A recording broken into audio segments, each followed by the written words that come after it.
Você não merece essa família. Foram essas as palavras que minha mãe gritou na minha cara, na frente de todo mundo, no dia do meu aniversário de 25 anos. E sabe o que é pior? Isso aconteceu 3 dias depois de eu ter acabado de pagar a cirurgia do coração dela, que custou R$ 80 mil. Eu vendi meu carro, peguei empréstimo, fiz de tudo. E ela me disse que eu não merecia fazer parte da família. Naquele momento, com todos os meus irmãos olhando em silêncio, sem ninguém me defender, eu prometi uma coisa para mim mesmo. Eu ia provar que ela estava errada.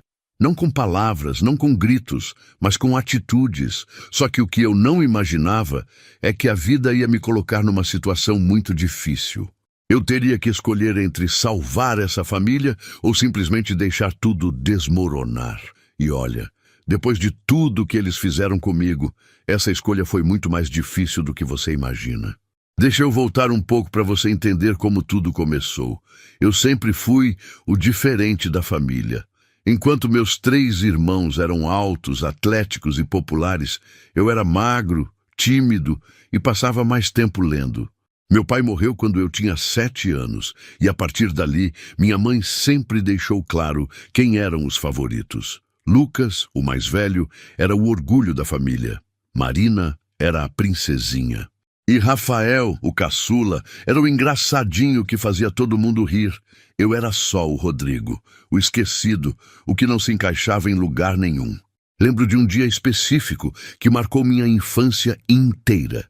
Eu tinha 12 anos e tinha estudado 3 meses seguidos para uma Olimpíada de Matemática Estadual. Fiquei em segundo lugar entre 250 alunos. Cheguei em casa com o certificado na mão, sorrindo pela primeira vez em meses. Sabe o que minha mãe disse? Segundo lugar não é vitória, Rodrigo.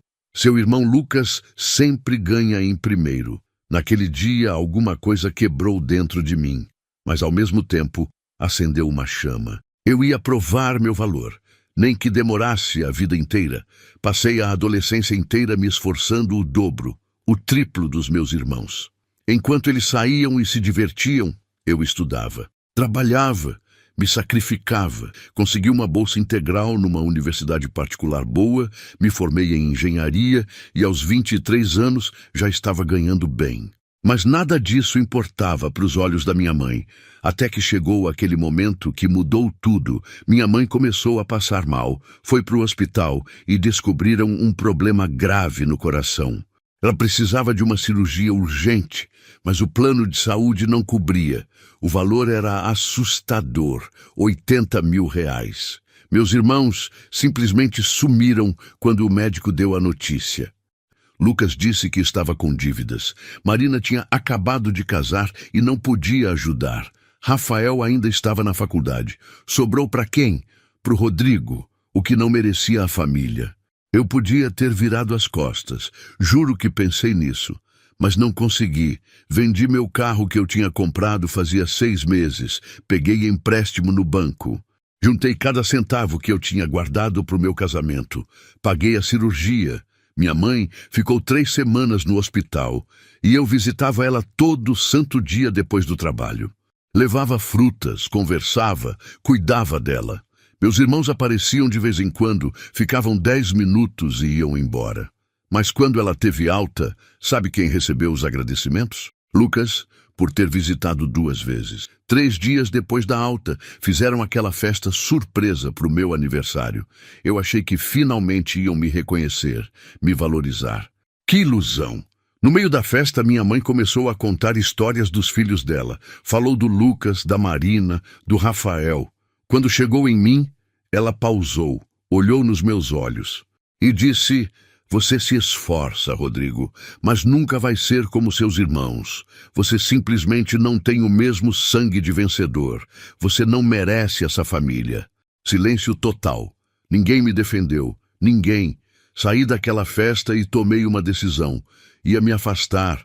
Bloqueei todo mundo no celular. Evitava festas de família. Focava só no meu trabalho e na minha vida. 5 meses se passaram assim. 5 meses de paz, mas também de dor, porque por mais que eles me machucassem, ainda eram minha família. Até que num sábado de manhã, eu recebi uma ligação de um número desconhecido. Era a vizinha da minha mãe. Ela estava desesperada.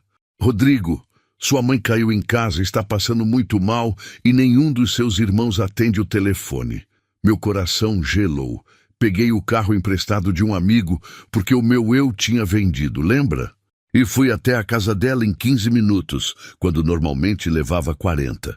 Quando cheguei, encontrei minha mãe caída na sala, consciente, mas fraca. Ela tinha tropeçado e batido a cabeça. Chamei a ambulância, fui com ela para o hospital. Enquanto esperava no corredor, liguei para os meus irmãos. Lucas desligou na minha cara. Marina disse que estava ocupada. Rafael disse que ia tentar ir depois. Nenhum deles apareceu. Fiquei lá 6 horas esperando os exames. Quando o médico saiu, ele me deu a notícia.